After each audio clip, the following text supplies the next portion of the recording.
Hello बच्चों, कैसे हैं आप लोग। मैं Anil Rawat, lecturer biology, government senior secondary school Anantapur Faridabad, आप सभी का स्वागत करता हूं एजुसेट के इस लाइव टेलीकास्ट में। बच्चों, हम लोग पढ़ेंगे क्लास 12th बायोलॉजी का chapter number 6 molecular basis of inheritance. ये हमारा सेकेंड लेक्चर है। फर्स्ट लेक्चर में बच्चों हमने न्यूक्लियोटाइड की चेन के बारे में, डीएनए के स्ट्रक्चर के बारे में जाना। इस लेक्चर के दौरान हम जानेंगे डीएनए के रेप्लिकेशन के बारे में कि डीएनए कैसे रेप्लिकेट करता है और अपनी कॉपीज बनाता है। चलो स्टार्ट करते हैं। इस लेक्चर के ऑब्जेक्टिव्स देखते हैं बच्चा कि इस जो लेक्चर है इसमें हम क्या क्या चीज़ें पढ़ेंगे। इसमें पढ़ेंगे रेप्लिकेशन ऑफ डीएनए। रेप्लिकेशन होता है डीएनए का, वो क्या होता है, जनरल इंट्रोडक्शन पढ़ेंगे इसके बारे में। एक्सपेरिमेंटल प्रूफ है जो कि मिचेल्सन और स्टॉल ने बताया, एक्सपेरिमेंट के बारे में पढ़ेंगे। कौन कौन से एंजाइम चाहिए होते हैं डीएनए रेप्लिकेशन के लिए, वो हम देखेंगे। रेप्लिकेशन प्रोसेस कंप्लीट पढ़ेंगे, रेप्लिकेशन फॉर्क कैसे बनता है, प्रूफ रीडिंग और डीएनए रिपेयर क्या होता है। तो इस लेक्चर में सब चीज़ें हम लोग पढ़ने वाले हैं। चलो स्टार्ट करते हैं। रेप्लिकेशन ऑफ डीएनए क्या होता है बेटा। रेप्लिकेशन डीएनए होता है, मान लो एक सेल से दो सेल अगर बननी है, डॉटर सेल बननी है, तो डॉटर सेल तभी बनेंगी पहले उनका डीएनए रेप्लिकेट करके दो कॉपीज बनाएगा, और जो दो कॉपी होंगी वो इक्वली डॉटर सेल्स में डिस्ट्रीब्यूट हो जाती हैं। तो रेप्लिकेशन का डीएनए का मतलब है एक डीएनए कॉपी से दो डॉटर डीएनए कॉपीज का बनना। DNA replication is the process, एक वो प्रक्रिया होती है। DNA replication is the process in which the parent DNA molecule produces its identical copy during cell division। तो सेल डिवीजन के टाइम पे जो पेरेंटल डीएनए होता है वो आइडेंटिकल कॉपीज बनाता है, डॉटर कॉपीज बनाता है, उसे कहते हैं रेप्लिकेशन।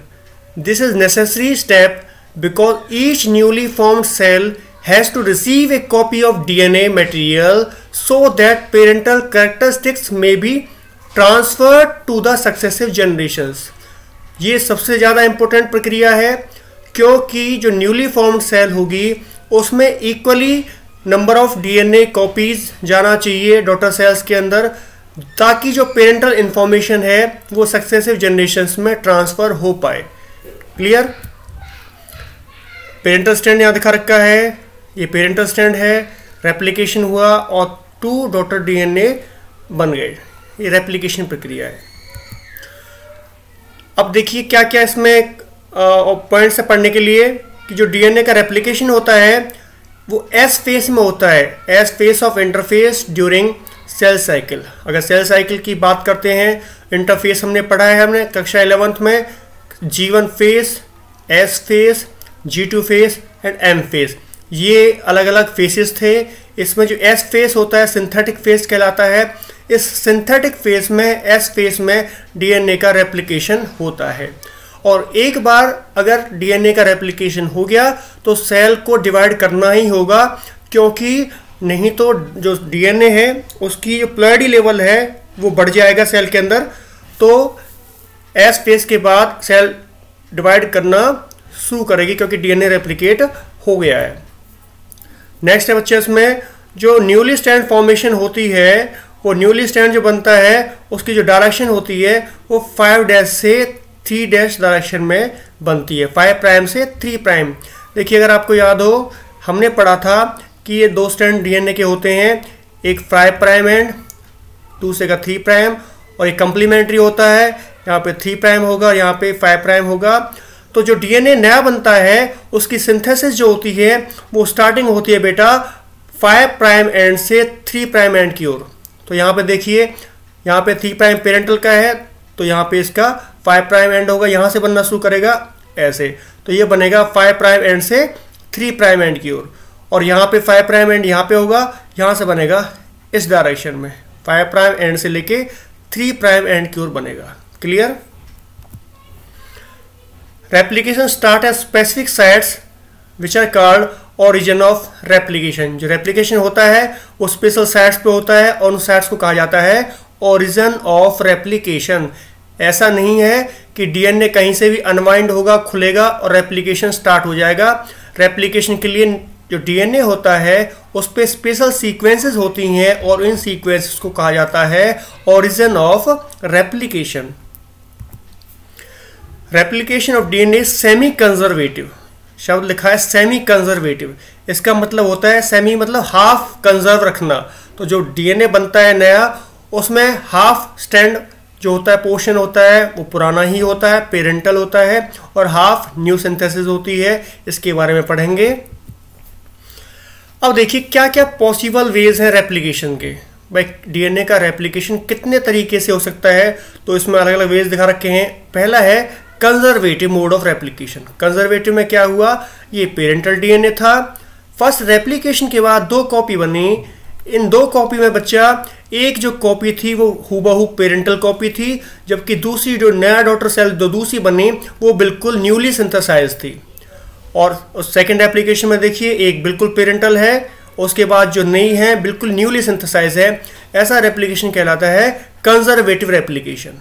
सेमी कंजर्वेटिव, जैसे हमने कहा कि डीएनए का रेप्लिकेशन सेमी कंजर्वेटिव होता है। इसमें क्या होता है कि मान लो ये पेरेंटल डीएनए है, फर्स्ट रेप्लिकेशन जब इसका हुआ तो इससे जो 2 न्यूली डीएनए बने, इसमें क्या होगा, एक स्ट्रैंड होगा पेरेंटल और एक स्ट्रैंड होगा न्यू, मतलब हाफ कंजर्व है। एक स्ट्रैंड जो है ब्लू दिखा रखा है आपको, नीला नीला दिखा रखा है, ब्लू है, ये तो पेरेंटल है, और जो येलो दिखा रखा है ये स्ट्रैंड न्यूली सिंथेसाइज है। तो ऐसा रेप्लिकेशन कहलाता है सेमी कंजर्वेटिव। और सेकंड रेप्लिकेशन में देखिए क्या हुआ, ये हाफ पेरेंटल, ये अनवाइंड होंगे, फर्स्ट जनरेशन के डीएनए अनवाइंड हुए और एक न्यूली सिंथेसाइज बनेगा। और ये येलो जो दिखा रखा है ये अनवाइंड होगा, तो जो न्यूली सिंथेसाइज डीएनए होंगे, न्यूक्लियोटाइड होंगे, जुड़ेंगे, ये न्यूली सिंथेसाइज बनेगा। तो क्लियर, ऐसा रेप्लिकेशन कहलाता है सेमी कंजर्वेटिव। एक है डिस्पर्सिव। डिस्पर्सिव में क्या है, पेरेंटल डीएनए है, डिवाइड किया, डॉटर डीएनए बनाया। ये इंटरमिक्स्ड कैरेक्टर्स होते हैं, इंटरमिक्स्ड होता है, दोनों के जो स्ट्रैंड होते हैं इंटरमिक्स्ड होते हैं। ऐसा रेप्लिकेशन कहलाता है dispersive type. Clear. Semi conservative DNA replication क्या होता है जो हमने पढ़ा, देखें। मान लो ये पेरेंटल स्ट्रैंड थे, इसकी 5' प्राइम यहाँ पे, 5 प्राइम यहाँ पे, 3 प्राइम ये है, इसका कंप्लीमेंट्री अनवाइंड हुए, इनके बीच में जो हाइड्रोजन बॉन्डिंग थी वो टूट गई, दोनों स्ट्रैंड पेरेंटल अलग अलग हो गए, और दोनों स्ट्रैंड ने टेम्पलेट की तरह काम किया, और दोनों स्ट्रैंड पे न्यूली सिंथेसाइज न्यूक्लियोटाइड्स आके जुड़ गए और नया स्ट्रैंड की फॉर्मेशन कर दी। न्यूली सिंथेसाइज स्ट्रैंड है, तो हाफ स्ट्रैंड जो रहा वो पुराना ही था और एक न्यूली सिंथेसाइज रहा। इस प्रकार का रेप्लिकेशन जो होता है बच्चों वो कहलाता है सेमी कंजर्वेटिव। अब सेमी कंजर्वेटिव रेप्लिकेशन को समझाने के लिए मीजल्सन एंड स्टॉल 2 साइंटिस्ट थे जिन्होंने अपना एक्सपेरिमेंट किया 1958 में। क्या किया उन्होंने, देखते हैं। दे ग्रो ई कोलाई होता है एक बैक्टीरिया। उन्होंने क्या किया, ई कोलाई बैक्टीरिया को लिया, उसको एक मीडियम में ग्रो कराया जिसमें NH4Cl, मतलब जिसमें अमोनिया जो नाइट्रोजन लिया वो था nitrogen 15 is the heavy isotope of nitrogen. N15 जो होता है एक नाइट्रोजन का आइसोटोप होता है। As the only nitrogen source for many generations, क्या हुआ, ई कोलाई को ग्रो कराया, मीडियम में क्या रखा, नाइट्रोजन 15 रखा। नाइट्रोजन 15 जो होता है आइसोटोप होता है नाइट्रोजन का जो हैवी होता है, ठीक है। उसके बाद क्या किया, कई जनरेशन तक बैक्टीरिया को ग्रो कराया उसमें। The result was that N जो नाइट्रोजन था 15 was incorporated into newly synthesised DNA. अब नाइट्रोजन सोर्स आप उसको दे रहे हो, तो जो सिंथेसाइज नया डीएनए हुआ उसके अंदर भी जो नया डीएनए बना उसके अंदर क्या होगा, नाइट्रोजन कंटेंट N15 वाला होगा, क्योंकि आपको उसको ग्रो करने के लिए मीडिया दे रहे हो N15 वाला। This heavy DNA molecule could be distinguished from the normal DNA by centrifugation in A caesium chloride density gradient.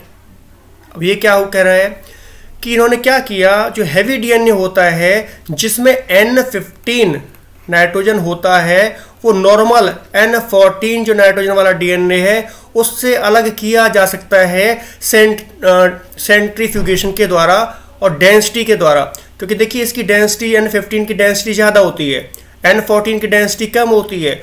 जब caesium chloride density gradient medium में इसको अलग अलग करेंगे तो ये भारी होता है N15 वाला डीएनए, ये नीचे आना चाहिए, और N14 वाला जो डीएनए होता है हल्का होता है, इसका स्ट्रैंड ऊपर आता है क्योंकि इसकी डेंसिटी कम होती है। Please note N15 is not a radio active isotope. N15 जो होता है वो रेडियो एक्टिव आइसोटोप नहीं होता।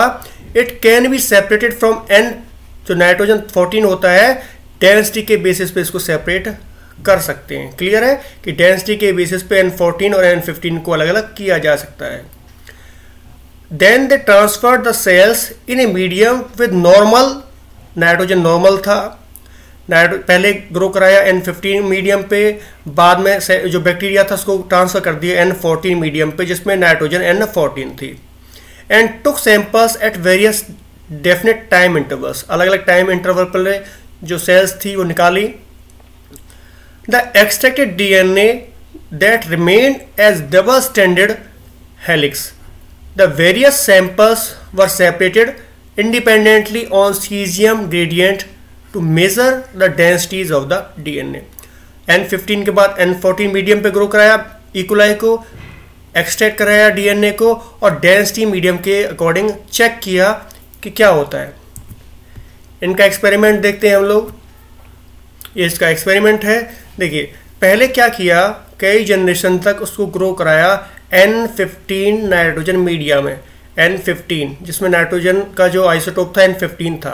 तो जितना भी डीएनए था उसके अंदर जो नाइट्रोजन होगा N15 वाला होगा, और ये जो रेड रेड दिखा रखा है आपको, ये दोनों स्ट्रैंड बनेंगे डीएनए के होंगे, तो N15 इनके अंदर नाइट्रोजन कंटेंट होगा जो कि हैवी होगा। जब इसको सेंट्रीफ्यूगेशन से सेपरेट किया, मैं इसको ऐसे दिखा देता हूं,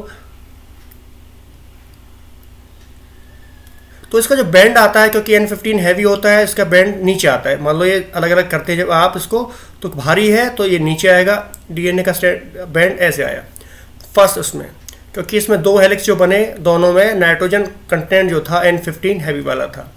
अब क्या किया, इस बैक्टीरिया को लिया और एक दूसरे कल्चर मीडियम में इसको ट्रांसफ़र कर दिया, और उस कल्चर मीडियम में आप जो ग्रो करने के लिए आप उसको नाइट्रोजन दे रहे हो वो N14 मीडिया है। N14 मीडिया, तो क्या हुआ ये यहाँ से समझते हैं हम लोग।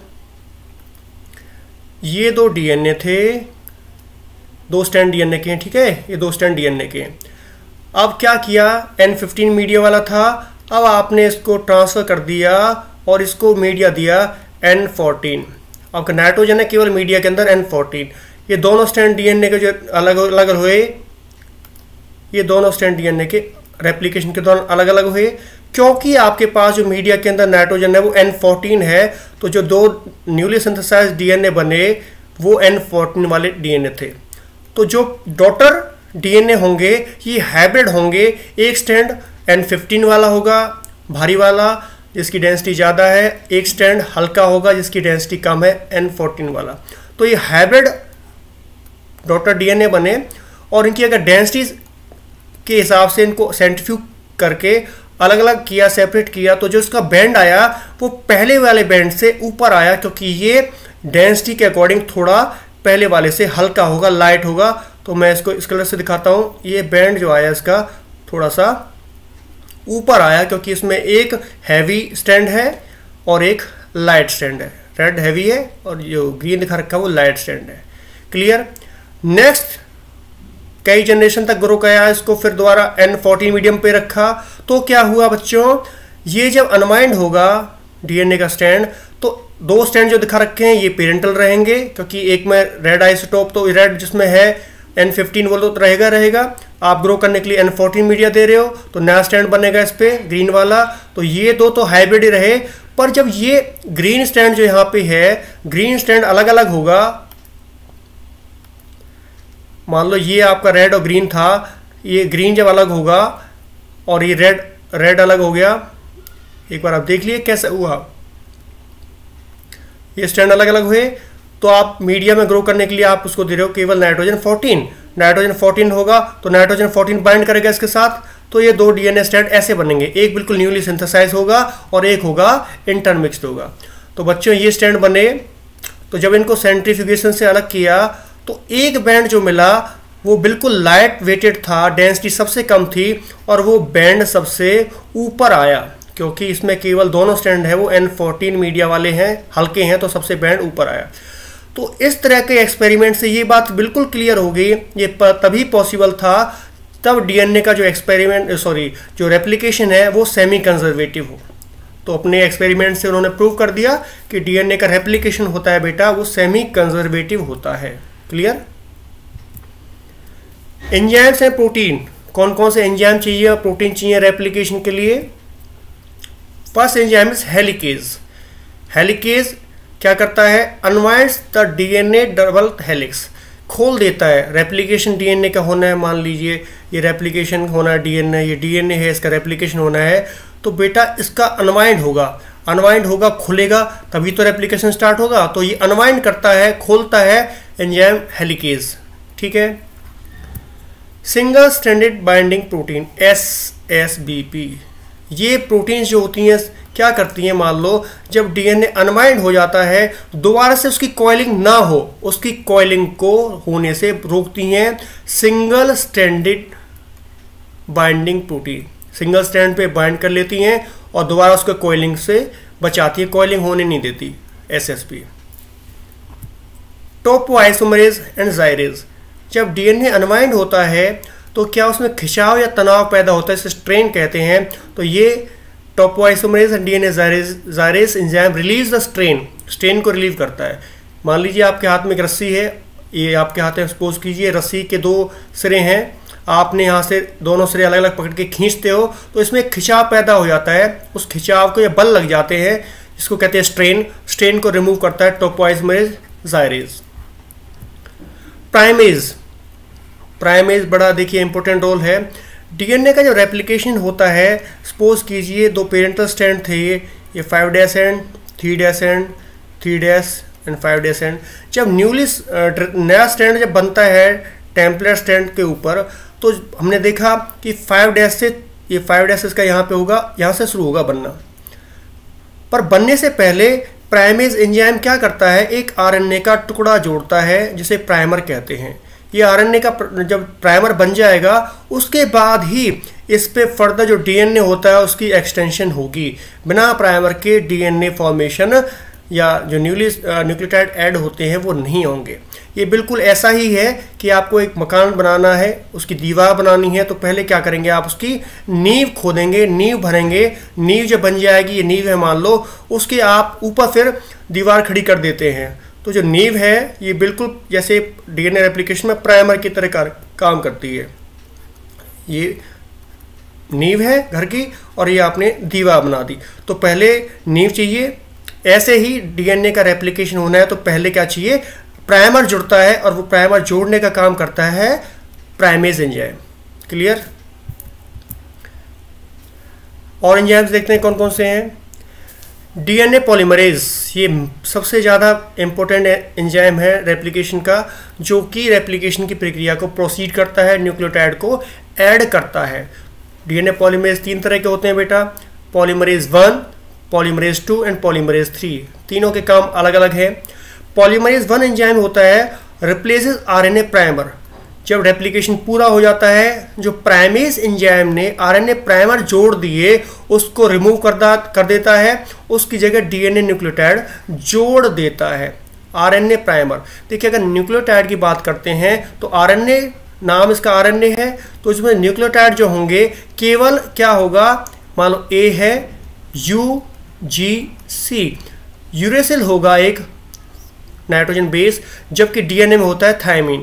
तो इस यूरेसिल जो होता है ये नाइट्रोजन बेस होता है, इसको रिमूव कर दिया जाता है न्यूक्लियोटाइड को, और थायमिडीन न्यूक्लियोटाइड जो होता है वो जोड़ दिया जाता है। तो ये काम कौन सा एंजाइम करता है? DNA polymerase 1।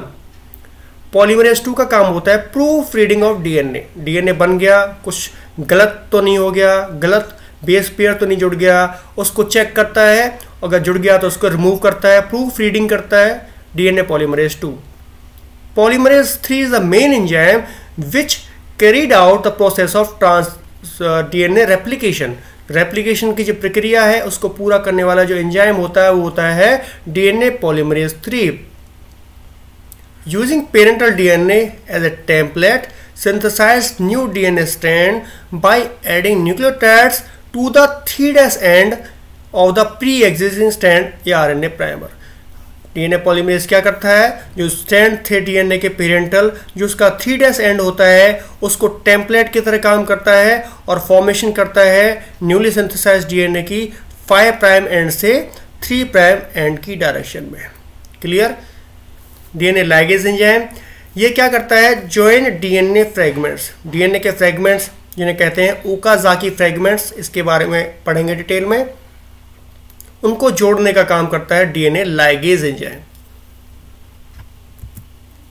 एक्सोन्यूक्लियस, एक्सोन्यूक्लियस का काम होता है जो प्राइमर होते हैं आरएनए प्राइमर, उन आरएनए प्राइमर्स को ये रिमूव कर देता है और ये काम करता है एक्सोन्यूक्लियस एंजाइम। ठीक है, प्राइमर्स को रिमूव कर देता है। एक्सोन्यूक्लियस जो होता है क्या करता है, आरएनए प्राइमर्स को रिमूव करता है। जब आरएनए प्राइमर रिमूव हो जाते हैं तो ये पॉलीमरेज 1 उस पर ऐड कर देता है डीएनए न्यूक्लियोटाइड। ये सारे एंजाइम्स थे। ये प्रोसेस जब रेप्लिकेशन का देखेंगे सभी के फंक्शंस के बारे में चर्चा करेंगे। स्टेप्स ऑफ रेप्लिकेशन, रेप्लिकेशन जो होता है कितने स्टेप्स में पूरा होता है बच्चों, initiation, elongation and termination, 3 step हैं। पहले अनवाइंड होगा डीएनए, उसे इनिशिएशन कहेंगे। न्यूली सिंथेसाइज जो पॉलीन्यूक्लियोटाइड की चेन बनती जाएगी, एलोंगेशन कहेंगे। और बाद में जाके प्रोसेस जब डीएनए कंप्लीट हो जाएगा रेप्लिकेशन तो ये टर्मिनेट हो जाएगा। देखिए 2 पेरेंटल स्ट्रैंड है, उसके बाद में अनवाइंड हुए, हाइड्रोजन बॉन्डिंग टूट गई दोनों को, और ये अनवाइंड करने का काम हेलिकेज एंजाइम करता है। अनवाइंड हुए जो न्यूक्लियोटाइड हैं वो आके कंप्लीमेंट्री बेस पर जुड़ते जाएंगे। ए के साथ टी जुड़ेगा, जी के साथ सी जुड़ेगा, आके जुड़ते जाएंगे। ये जो एंजाइम होता है डीएनए पॉलीमरेज 3 ये काम करता है जोड़ने के लिए। चेन एलोंगेट होती जाएगी, बढ़ती जाएंगी, 2 पेरेंटल स्ट्रैंड से 2 डॉटर बनते जाएंगे। और बाद में क्या होगा, टर्मिनेशन के टाइम पे दोनों जो न्यूली सिंथेसाइज डॉटर डीएनए है वो सेपरेट हो जाएंगे, तो ये होगा टर्मिनेशन। इनिशिएशन पढ़ते हैं। इनिशिएशन में क्या होता है, पहले बताया कि इनिशिएशन जो होगा वो स्पेशल साइट्स पे होता है जिसे ओरिजिन ऑफ रेप्लिकेशन कहा जाता है। तो इनिशिएशन में क्या होता है, इनिशिएशन में replication begins at a particular sites called origin of replication. एक स्पेशल जगह होती है उसको ओरिजिन ऑफ रेप्लिकेशन कहा जाता है, वहाँ से स्टार्ट होता है। Where the 2 strands are separated, दोनों स्ट्रैंड अलग अलग होते हैं और एक बबल बनाते हैं जिसको रेप्लिकेशन बबल कहा जाता है। ये यूकैरियोट्स के अंदर हम पढ़ रहे हैं। यूकैरियोट्स में कैसे होता है, ये डीएनए था, एक ओरिजिन की साइट ये है रेप्लिकेशन की, दूसरी साइट ये है, तीसरी ये है। पहले यहाँ से अनवाइंड होना शुरू हुआ हेलिकेज के द्वारा, बबल बन गया और क्या होगा, यहाँ से दोनों डायरेक्शंस में दिखा रखा है, इधर भी डीएनए की फॉर्मेशन हो जाएगी, बबल एक्सटेंड होता जाएगा, डीएनए नया जो न्यूली सिंथेसाइज्ड डॉटर डीएनए वो बनता जाएगा और कंप्लीट होने के बाद में 2 डीएनए अलग अलग डॉटर डीएनए फॉर्मेशन हो जाएगी। क्लियर। इन यूकैरियोटिक क्रोमोसोम में हैव हंड्रेड्स और thousands of origin of replication. जो साइट्स होती हैं रेप्लिकेशन की 1 या 100 भी हो सकती हैं, 1000 भी हो सकती हैं, जहाँ से रेप्लिकेशन होना शुरू होता है। Replication proceeds in both directions from each origin until the entire molecule is copied. जब तक कि पूरा डीएनए कॉपी नहीं हो जाता है ये बोथ डायरेक्शंस में रेप्लिकेशन शुरू होता है। क्लियर से। अब देखिए ये हम यूकैरियोट्स की यहाँ पे हमने बात करी, प्रोकैरियोट्स में भी क्या ऐसा होता है, प्रोकैरियोट्स में ऐसा नहीं होता है। यूकैरियोटिक क्रोमोसोम जो होता है वो काफ़ी लंबा होता है। सपोज करिए आपको एक 100 किलोमीटर लंबी सड़क बनानी है और आपको जल्दी बनानी है, तो आप क्या करोगे, अलग अलग जगह पे प्रक्रिया शुरू कर दोगे बनाने की। अलग अलग यहाँ से शुरू करी, इसने इतना बनाया, इन्होंने इतना बनाया, इसने इतना बनाया, तो जल्दी बन जाएगी सड़क। ठीक है, क्योंकि आपने काम जो स्टार्ट किया है अलग अलग जगह पे काफ़ी लोगों को लगा दिया सड़क बनाने के लिए। अब आपको बिल्कुल एक छोटी सड़क बनानी है सपोज करिए, तो क्या करोगे, छोटी सड़क के लिए केवल एक जगह से स्टार्ट करोगे, एक ही आदमी उस सड़क को एक ही जगह से बना सकता है।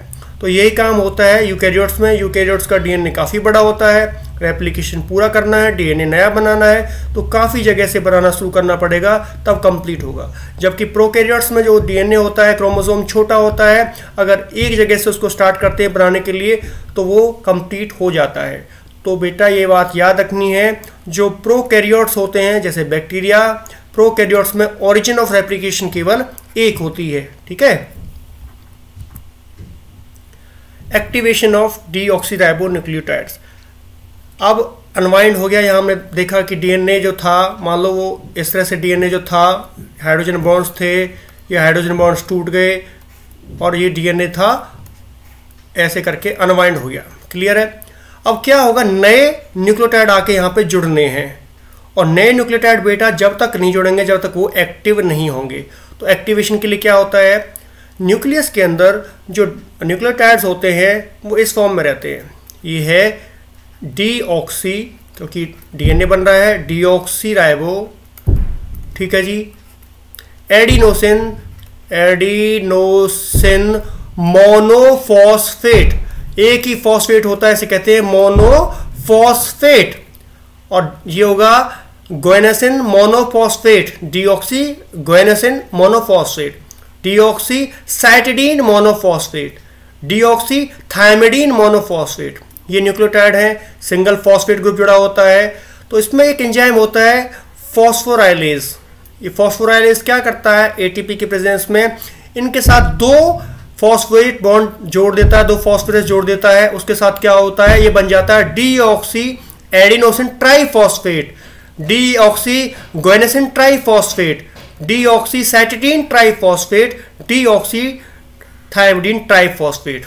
तो मोनोफॉस्फेट से बेटा क्या बन जाता है, ये ट्राइफॉस्फेट बन जाता है। फॉस्फेट जो होते हैं तीन जुड़ जाते हैं और इसके कहते हैं एक्टिवेशन। अब ये जो न्यूक्लियोटाइड बन गए ये एक्टिवेटेड है, ये आके न्यूक्लियोटाइड न्यूली जो डॉटर सेल्स बनेंगे या डॉटर डीएनए बनेगा उसके साथ ये बाइंड कर लेंगे। अब देखते हैं RNA primer adding.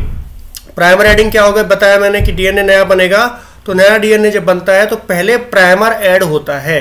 Primer add होगा तब उसके बाद न्यूक्लियोटाइड ऐड होना शुरू होते हैं। एक चीज प्राइमर एडिंग से पहले मैं बता देता हूं, बेस पेयरिंग और होती है। वो देखिए बेस पेयरिंग क्या होता है। बेस पेयरिंग, डीएनए बड़ा इंपॉर्टेंट, इनके बीच में हाइड्रोजन बॉन्डिंग है ये न्यूक्लियोटाइड के बीच में। अब ये स्टैंड क्या हुआ, ये स्टैंड ऐसे अनवाइंड हुआ, ये अनवाइंड हो गया, स्टैंड खुल गया। ये यहाँ पे नाइट्रोजन बेस, यहाँ मान लो ए था, यहाँ पे टी था, इधर मान लो अगर जी था तो इधर सी था, खुल गया। तो बेस पेयरिंग में मैंने कहा कि जो डीऑक्सी न्यूक्लियोटाइड थे, मान लो ग्वेनेसिन ट्राइफॉस्फेट था, एक्टिवेट जो हुआ ये आके जुड़ेगा सी के साथ। मान लो ये सी के साथ आके जुड़ेगा तो यहाँ पे क्या होता है बेटा, ये कन्वर्ट हो जाता है दोबारा से जीएमपी में, मोनोफॉस्फेट में, और दो फॉस्फेट ग्रुप रिलीज हो जाते हैं। और ये दो फॉस्फेट जो रिलीज होते हैं ये क्या काम करते हैं, इन दोनों न्यूक्लियोटाइड के बीच में हाइड्रोजन बॉन्ड बनाने का काम करते हैं, हाइड्रोजन बॉन्डिंग। ठीक है जी। जीटीपी से कन्वर्ट हुआ जीएमपी में, कोई भी न्यूक्लियोटाइड हो सकता है, ट्राइफॉस्फेट से मोनोफॉस्फेट में कन्वर्ट होता है, दो फॉस्फेट ग्रुप रिलीज होते हैं और ये फॉस्फेट जो होते हैं एनर्जी देते हैं ताकि इनके बीच में हाइड्रोजन बॉन्डिंग बन जाए। तो हाइड्रोजन बॉन्ड बनाने का काम करते हैं। ऐसे ही यहाँ पे टी है तो इसके साथ ए जुड़ जाएगा मोनोफॉस्फेट, दो हाइड्रोजन बॉन्ड जुड़ जाएंगे। तो ये होता है बेस पेयरिंग। बेस पेयरिंग के लिए ट्राइफॉस्फेट का मोनोफॉस्फेट में जुड़ना जरूरी होता है। क्लियर है बेस पेयरिंग का। अब प्राइमर एडिंग की बात कर लेते हैं। प्राइमर एडिंग देखिए, ये 5' एंड है, मान लो ये 3' एंड है, तो जो डीएनए की सिंथेसिस होती है 5' to 3' होती है। क्लियर है आपको। तो पहले क्या होता है, आरएनए प्राइमेज एंजाइम जो होता है वो आरएनए प्राइमर को जोड़ देता है। आरएनए प्राइमर क्या होता है, 8 to 12 या ज़्यादा भी हो सकता है, न्यूक्लियोटाइड की चेन होती है, न्यूक्लियोटाइड, और ये न्यूक्लियोटाइड जुड़ जाते हैं आरएनए प्राइमेज के द्वारा। ये प्राइमेज एंजाइम है। क्लियर। ये जो दिखा रखा है यहाँ पे, ये सिंगल स्ट्रैंड बाइंडिंग प्रोटीन है जो कि कॉइलिंग को रोक देती हैं, दोनों स्ट्रैंड पे जुड़ी होती हैं। हेलिकेज एंजाइम जो अनवाइंड करता है, टॉपोआइसोमरेज एंजाइम जो सुपर कॉइलिंग को होने से रोकता है। तो न्यूक्लियोटाइड जब ऐड होंगे तब यहाँ पे पहले प्राइमर सिंथेसिस हो जाएगी। इस डायग्राम में और ज़्यादा क्लियर है। देखिए, ओरिजिन ऑफ रेप्लिकेशन से स्टार्ट होता है प्रक्रिया, प्राइमर जुड़ गए आरएनए प्राइमेज ने, उसके बाद में डीएनए ऐड करना स्टार्ट कर देता है डीएनए पॉलीमरेज 3, और ये चेन जो होती है वो चेन आगे बढ़ती रहती है। न्यूक्लियोटाइड जैसे मान लो यहाँ पे ए था तो ये यहाँ पे टी को जोड़ देता है, यहाँ जी था तो सी को जोड़ देगा, सी था तो जी को जोड़ देगा, तो ऐसे न्यूक्लियोटाइड जुड़ना शुरू हो जाते हैं, प्रोसीड हो जाते हैं। तो पहले कब होगा ये जुड़ने का काम? जब इस पे आरएनए प्राइमर जुड़ जाएगा। डीएनए रेप्लिकेशन फॉर्क क्या होता है? फॉर्क क्या होता है? ये डीएनए के स्ट्रैंड फिर से देख लीजिए, इनके बीच में नाइट्रोजन बेसिस के बीच में बॉन्डिंग है हाइड्रोजन बॉन्डिंग की। ये ओपन जो होता है ऐसा करके, मान लो ये ओपन हुआ रेप्लिकेशन के लिए, ये बॉन्डिंग यहाँ पे टूट गई, टूटने के बाद में फर्दर ओपनिंग हुई, जो ये स्ट्रक्चर बना बच्चों ये कहलाता है रेप्लिकेशन फॉर्क। रेप्लिकेशन फॉर्क में मान लो ये 5 प्राइम एंड था, इसका 3 प्राइम एंड है, यहाँ पे 3 प्राइम एंड होगा, इसका यहाँ पे 5 प्राइम एंड होगा। तो फर्दर क्या होगा, कैसे फॉर्मेशन होगी इसकी, ये देख लेते हैं। सबसे पहले क्या होगा, यहाँ पे जो इसके 3 प्राइम एंड है ये टेम्पलेट की तरह काम करेगा, क्योंकि वहाँ पे 5 डैश एंड होगा, इस पे प्राइमर बन गया, पहले प्राइमर ऐड होगा, और प्राइमर ऐड होने के बाद में क्या होगा, जब प्राइमर ऐड हो जाएगा तो डीएनए पॉलीमरेज जो एंजाइम है वो क्या करेगा, फर्दर इस पे 5 dash to 3 dash end DNA बनाना, न्यूक्लियोटाइड जोड़ना शुरू कर देगा। क्लियर है? ऐसे ही यहाँ पे भी ऐसा ही होगा कि यहाँ पे पहले दूसरे जो स्ट्रैंड है वहाँ पे पहले प्राइमर ऐड होगा, ये छोटा सा प्राइमर यहाँ पे ऐड हुआ आरएनए प्राइमेज के द्वारा, फिर डीएनए पॉलीमरेज 3 जो एंजाइम है इसको आगे प्रोसीड करेगा, क्योंकि इसका यहाँ पे 5 डैश एंड होगा, इसको प्रोसीड करेगा ये यहाँ पे 3 डैश एंड की ओर। क्लियर है? अब क्या हुआ, फर्दर डीएनए ओपन होगा, क्योंकि फर्दर उसका रेप्लिकेशन होना है, ये फर्दर रेप्लिकेट हुआ, फर्दर ओपनिंग हो गई। यहाँ से अगर देखा जाए तो फिर से वही यहाँ पे था जी प्राइमर, एक प्राइमर यहाँ पे जुड़ा हुआ था, और ये जो डीएनए बन रहा था यहाँ पे ऐसे करके इतना बना था, इस स्टैंड पे इतना डीएनए बना था। ठीक है जी, ये 5 प्राइम एंड, ये 3 प्राइम एंड, ये 5 प्राइम एंड होगा यहाँ पे, और यहाँ पे होगा 3 प्राइम एंड।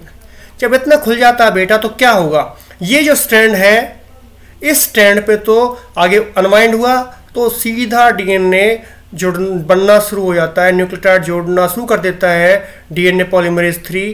पर जो ये स्ट्रैंड होता है यहाँ पे खत्म हो गया, फिर से क्या होगा, ये आगे कंटिन्यूस नहीं होता, फिर से जितना खुला यहाँ से बैक आएंगे, यहाँ पे प्राइमर ऐड होगा, प्राइमर ऐड होने के बाद में फिर डीएनए पॉलीमरेज एंजाइम इसको आगे प्रोसीड करेगा।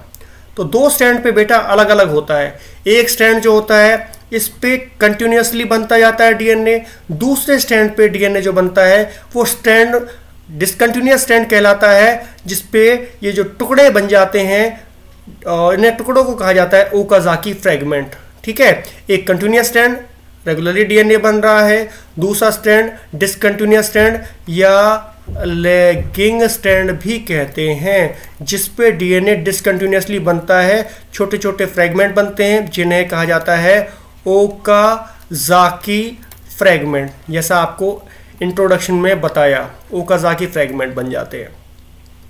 और ये स्ट्रैंड कहलाता है लीडिंग, जिसपे लगातार बनता है उसको कहते हैं लीडिंग या कंटिन्यूस स्ट्रैंड। क्लियर? ये ओकाज़ाकी फ्रेगमेंट जो होते हैं बच्चा, ये बाद में एक एंजाइम होता है डीएनए लाइगेज, पढ़ेंगे, वो जो ये टुकड़े बने इनको जोड़ देता है, DNA ligase enzyme. Replication fork का एक क्लियर पिक्चर दिखा रखी है। यहाँ पे 5 प्राइम एंड था, प्राइमर बना, डीएनए ऐड होना शुरू हो गया, डीएनए पॉलीमरेज क्योंकि कंटिन्यूसली बन रहा है यहाँ पे, तो ये स्ट्रैंड कहलाता है लीडिंग स्ट्रैंड। ठीक है जी, कंटिन्यूसली बन रहा है, लीडिंग स्ट्रैंड होगा। काम कौन सा एंजाइम करता है? DNA polymerase 3। इस स्ट्रैंड की बात कर लेते हैं, ये वाला स्ट्रैंड है। यहाँ पे देखिए एक fragment, second fragment, third fragment और ये फोर्थ फ्रेगमेंट यहाँ पे बन रहा है। तो अलग अलग फ्रेगमेंट्स में बन रहा है। ये स्ट्रैंड जो कहलाता है इसे कहते हैं लैगिंग स्ट्रैंड। लैगिंग क्यों कहा गया इसको? लैगिंग इसलिए कहा गया इसको क्योंकि ये टुकड़ों में बन रहा है, ठीक है। और बाद में यहाँ एंजाइम्स भी हम देख लेते हैं। डीएनए लाइगेज क्या कर रहा है यहाँ पे? ये डीएनए लाइगेज एंजाइम है। ये जो टुकड़े थे उनको जोड़ने का काम करता है डीएनए लाइगेज एंजाइम, और ये प्राइमर बनाने का काम कर रहा है प्राइमेज एंजाइम, ठीक है। पॉलीमरेज 3 है, वो नए न्यूक्लियोटाइड जोड़ता जाएगा। हेलिकेज इसको अनवाइंड करता रहेगा। Single cell binding protein recoil करने से इसको रोकेंगी, कॉइलिंग दोबारा ना हो जाए। और बेटा डीएनए पॉलीमरेज 1 एंजाइम क्या करेगा कि जो ये प्राइमर जुड़ा था, इस प्राइमर में से जो प्राइमर जुड़ा था, प्राइमर को हटा के इसमें जो यूरिडीन नाइट्रोजन बेस पेयर होता है, यूरिडीन न्यूक्लियोटाइड्स को हटा के थायमिडीन जोड़ देता है। क्योंकि डीएनए बनना है, डीएनए में थायमिडीन जो होता है न्यूक्लियोटाइड वो होता है, तो ये काम करता है डीएनए पॉलीमरेज 1। तो ये कंप्लीट एंजाइम्स थे जो रेप्लिकेशन में हेल्प करते हैं, और ऐसे रेप्लिकेशन फॉर्क की फॉर्मेशन होती है। एलोंगेशन क्या हुआ? एलोंगेशन का मतलब एक बार रेप्लिकेशन फॉर्क बन गया तो नए न्यूक्लियोटाइड्स होते हैं ऐड होना शुरू हो जाते हैं। इस प्रोसेस को एलोंगेशन कहते हैं। और ये कहता है DNA polymerase. DNA polymerase are responsible creating the new strand by the process called elongation. DNA polymerase new nucleotide जोड़ता जाता है, इसे एलोंगेशन कहते हैं। इस क्लियर है पिक्चर से? पहले स्टार्टिंग हुई, इतना बना, एक continuous discontinuous stand, further formation हुई, स्टैंड बने, लैगिंग स्टैंड है, ये लीडिंग स्टैंड है, फर्दर एलोंगेशन हुआ, कंटिन्यूसली ये बनता जाएगा इधर, जबकि यहाँ पे फ्रेगमेंट्स में बनेगा डिसकंटिन्यूस स्टैंड। तो एंजाइम जो रोल पार्टिसिपेट करते हैं, एंजाइम्स हमने पढ़ लिए। तो ये कहलाता है एलोंगेशन। जो चेन होती है उसका फर्दर एलोंगेट होना, नई चेन बनना एलोंगेशन कहलाता है। उसके बाद है प्रूफ रीडिंग एंड रिपेयर। देखिए इकोलाई जो बैक्टीरिया की बात मैं करता हूँ, इकोलाई जो बैक्टीरिया होता है उसमें 4.6 × 10⁶ बेस पेयर होते हैं, और इसका जो रेप्लिकेशन होता है वो करीब 38 मिनट्स में डीएनए रेप्लिकेट कर लेता है। तो 1 सेकेंड की मैं बात करता हूं तो 2000 बेस पेयर पर सेकेंड ऐड होते हैं इकोलाई के रेप्लिकेशन में। सपोज करिए आप देखिए 1 सेकेंड में 2000 बेस पेयर ऐड करने का काम करता है डीएनए पॉलीमरेज एंजाइम। तो इतना फास्ट प्रक्रिया होती है, तो उसमें कुछ गलती भी हो सकती है, कोई रॉन्ग न्यूक्लियोटाइड भी ऐड हो सकते हैं जो कि बाद में म्यूटेशन क्रिएट कर सकते हैं। तो वो चीज़ ना हो तो उससे पहले डीएनए रेप्लिकेशन कंप्लीट होने से पहले उसका चेक किया जाता है, प्रूफ रीडिंग की जाती है कि कोई न्यूक्लियोटाइड गलत तो ऐड नहीं हो गया। गलत ऐड हो गया तो उसको रिपेयर किया जाता है। जब ये रिपेयर हो जाएगा तब जाके रेप्लिकेशन की जो प्रक्रिया है, प्रोसेस है, वो कंप्लीट होता है। During DNA replication DNA polymerase proofread each nucleotide against its template as soon as it's added to the growing chain. An incorrectly paired nucleotide is removed by nuclease. Enzyme है nucleus जो उनको wrong base pair को निकालता है, और जो नए base pair होते हैं वो ऐड कर दिए जाते हैं डीएनए पॉलीमरेज 2 के द्वारा। तो डीएनए पॉलीमरेज जो 2 एंजाइम होता है ये करता है प्रूफ रीडिंग, सही कर देता है अगर कोई गलत बेस पेयर ऐड हो गया है। तो देखिए यहाँ पे मान लो सपोज ये दिखा रखा है गलत बेस पेयर ऐड हो गया, गलत न्यूक्लियोटाइड है, न्यूक्लियस एंजाइम ये इसको गलत जो बेस पेयर था या न्यूक्लियोटाइड था इसको काट के अलग कर देगा। डीएनए पॉलीमरेज एंजाइम जो सही न्यूक्लियोटाइड है जोड़ देगा, और डीएनए लाइगेज एंजाइम इनके बीच में जो गैप था उस गैप को फिल कर देगा, जोड़ देगा, दोनों स्ट्रैंड्स को आपस में मिला देगा। तो ये काम करता है डीएनए लाइगेज। तो इसे कहते हैं proof reading and repair. Termination क्या है? जब कंप्लीट डीएनए का रेप्लिकेशन हो जाता है तो जो रेप्लिकेशन है वो समाप्त हो जाता है, एंड हो जाता है, इसे कहते हैं termination. The process of expanding the new strand continuous until there is either no more DNA template left to replicate। जब तक पूरा डीएनए रेप्लिकेट नहीं होता तो वो कंटिन्यूसली रेप्लिकेट करता रहता है।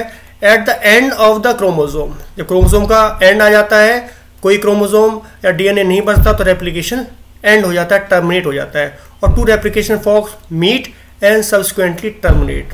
क्लियर?